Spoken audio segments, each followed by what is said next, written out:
وذكر فإن الذكرى تنفع المؤمنين. نستعينه ونستغفره، نعوذ بالله من شرور أنفسنا وسيئات أعمالنا، من يهده الله فلا مضل له ومن يضلل فلا هادي له. نشهد أن لا إله إلا الله وحده لا شريك له، ونشهد أن محمدا عبده ورسوله صلى الله عليه وعلى آله وصحبه وسلم تسlimen kesiren ila yevmiddin, amma ba'd. İlk öncə öz nəfsimə və sonra sizlərin hər birinizə Allahdan layiqincə qorxmağı nəsihət edirəm. Allah subhanahu və teala Hucurat surəsində buyurur: İnne ekramakum indallahi etqakum. Sizin Allah dərgahında ən hörmətli, ən uca, ən ali olanınız Allahdan ən çox qorxanınızdır buyurur. Bugün mən sizə elə bir mövzu haqqında danışacağam ki, günümüzdə ən çox ehtiyacımız olan məsələlərdəndir. Bu da qardaşlıq. Ənəs radiyallahu anhu rəvayət eləyir ki, bir dəfə Rasulullah sallallahu aleyhi və səlləmi ön dişləri görünəcək şəkildə güldüyünü gördük. Ömər ibn Xattab radiyallahu anhu, Allah ondan razı olsun, Rasulullah sallallahu aleyhi və səlləmə deyir ki, atam anam sənə fəda olsun.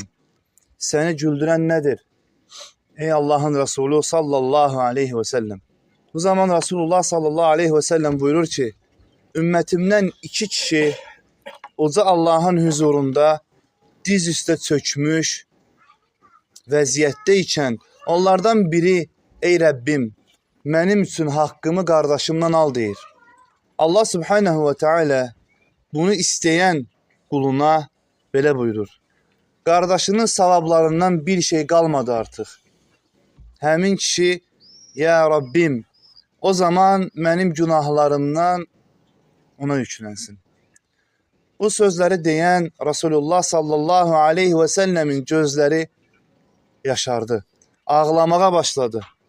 Sonra belə buyurdu: o gün böyük bir gündür. İnsanlar üzərlərindən günah yüklərinin alınmasına, yüngülləşməsinə möhtazdırlar. Allah bunu istəyən quluna belə buyurur: gözünü qaldır və cənnətlərə bax. Adam başını qaldırır: ya Rabbim, qızıldan tikilmiş şəhərlər, incillərlə bəzənmiş qızıldan imarətlər var. Bu hansı Rəsulun, hansı Sıddıqın və ya hansı şəhidindir? Allah subhanahu və teala belə buyurur: bunların haqqını verən şəxsindir. Adam, ey Rabbim, buna kim sahib olar ki? Allah buyurur ki, sən ona sahib ola bilərsən. Sual verir: adam nəyin əvəzində? Allah subhanahu və teala belə buyurur: qardaşını əfv etməyinə əvəz olaraq. Adam, ey Rabbim, mən onu bağışladım. Allah subhanahu və teala buyurur ki, o zaman qardaşının əlindən tut və onu da cənnətə apar. Rasulullah sallallahu aleyhi və səlləm buyurdu: Allahdan qorxun və aranızı düzəldin. Allah da müsəlmanların arasını düzəldir. Ha belə Əbu Darda radiyallahu anhunun rəvayət etdiyi hədisdə belə rəvayət olunur. Hədisə diqqətlə qulaq asın. Mən Peyğəmbərin sallallahu aleyhi və səlləmin yanında oturmuşdum. Birdən Əbu Bakr radiyallahu anhunun dizləri görünəcək şəkildə paltarının bir tərəfini çırmalayıb tələsik gəldiyini gördüm. O zaman Rasulullah sallallahu aleyhi və səlləm buyurur ki, sizin dostunuza nə olub? Əbu Bakr radiyallahu anhu salam verdi və dedi: ey Allahın elçisi sallallahu aleyhi və səlləm, mənimlə Ömər ibn Əl-Xattabın arasında bir hadisə baş verdi. Və mən tələsik ona qarşılıq verdim, ona cavab qaytardım, ona acıladım. Sonra isə peşman oldum. Bu peşmançılığımın üzündən Ömər ibn Əl-Xattabdan üzr istədim. Ancaq o bunu qəbul etmədikdə mən sənin yanına gəlməyə qərar verdim. Rasulullah sallallahu aleyhi və səlləm 3 dəfə Allah səni bağışlasın ey Əbu Bakır deyə buyurdu. O zaman nə oldu qardaşlar bilirsiniz? Ömər ibn Əl-Xattab da öz əməlindən peşman olub Əbu Bakr radiyallahu anhunun biraz önce dayandığı yerde dayanıp deyir ki, bizə Əbu Bakr təqsirkardırmı? Onlar yox deyə cavab verdilər. Sonra Resulullah sallallahu aleyhi ve sellemin yanına geldi. Bu zaman Resulullah sallallahu aleyhi ve sellemin yüzündə qəzəb görsəndi. Ömər ibn Xattabı danlayacaq şəkildə. Yəni onu danlayacaq ki, mənim dostumu niyə incitmirsən? Bunu görən Əbu Bakır Ömərin halına acıdı və dizini yerə atıb, dizi üstə çöküb, yerə oturub 2 dəfə dedi. Ey Allah'ın elçisi sallallahu aleyhi ve sellem.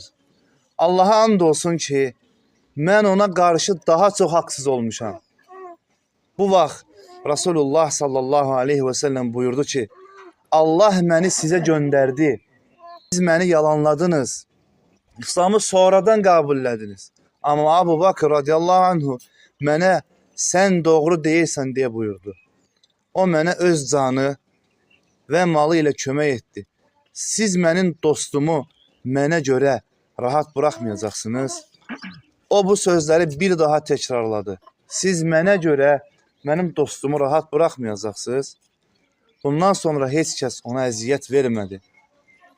Habilə əziz müsəlmanlar, mühəddislər, hədis alimləri, tarixçilər deyirdilər ki, hər sahabələrdən danışanda bu hədisi qeyd edirlər. O hədis ki, onlar döyüşü bitirdikdə su istədilər. Suyu götürən hər bir döyüşçü öz qardaşını özündən önəmli sayaraq suyu içməkdən imtina etdi, qardaşını ötürdü. Belə olduğu halda onların heç biri su içə bilmədi. Nəticədə hamısı həlak oldu. Bilirsiniz, bu imana görə onlar Yuhannə kilisəsini tutdular. Allah onlara müvəffəq elədi ki, kilisəni zəbt elədilər. Onu 2 yerə bölüb, yarısını məscid elədilər, yarısını isə kilisə kimi saxladılar. Həmin məscid günümüzdə Dəməşq adlanan məsciddir. Belə əziz müsəlmanlar, Allah subhanehu ve teala Hucurat surəsində 4 ayədə bizi danlayır, bizə nəsiyyət eləyir. Buyurur ki, həqiqətən möminlər qardaşdırlar. Elə isə mübahisə edən 2 qardaşınızın arasını islah eləyin. Və Allahdan qorxun ki, bəlkə rəhm olunasınız. Ey iman gətirənlər, bir qövm, sizdən olan bir qövm, yəni kişilərə aiddir, başqa bir qövmü məsxərəyə qoymasın.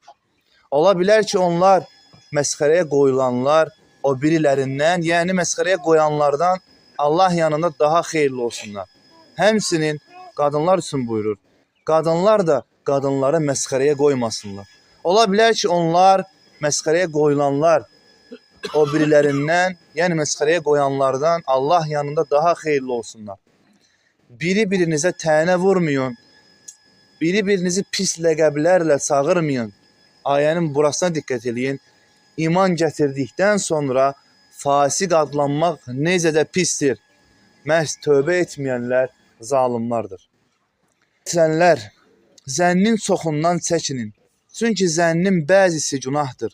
Biri-birinizi güdməyin. Biri-birinizin qeybətini qırmayın. Sizdən biriniz ölmüş qardaşının ətini yemək istəyərmi?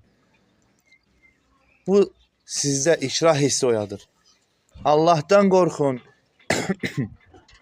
Həqiqətən Allah tövbə edənləri qəbul edəndir, rəhimlidir.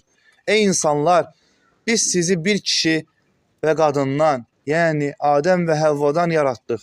Sonra biri-birinizi tanıyasınız deyə sizi xalqlara və qəbilələrə ayırdıq. Şübhəsiz ki, Allah yanında sizlərin ən hörmətli olanınız Allahdan çox qorxanınızdır. Həqiqətən Allah hər şeyi biləndir, hər şeydən xəbərdardır. Bizə Fəth surəsi 29-cu ayə ilə xitam vermək istəyirəm. Allah subhanehu ve teala buyurur ki, Muhammed Allah'ın Resuludur. Onunla birlikte olanlar kafirlərə qarşı sərt, öz aralarında isə rəhimlidirlər. Sən onları rüku edən, səcdəyə qapanan, Allah'tan lütf və razılıq diləyən görərsən. Onların əlamətləri üzlərində olan səcdə izidir. Bu onların Tövratdakı vəsfidir. Düzəltisini çıxarıb, onu qüvvətləndirmiş, o da qalınlaşıb, gövdəsi üzərində şax durmuş, əkinçilərə heyran edən bir əkin kimidirlər. Allah möminlərin sayını artırır, özlərini də qüvvətləndirir ki, kafirləri qəzəbləndirsin. Allah onlardan iman gətirib, salih əməllər edənlərə bağışlanma və böyük bir mükafat vəd vermişdir. Allah eşidib yaxşısına tabe olan qullarından eləsin. Amin. Danışıb ona əməl edənlərdən eləsin. Allah qardaşın evinə bərəkət versin. Sizlərdən razı olsun.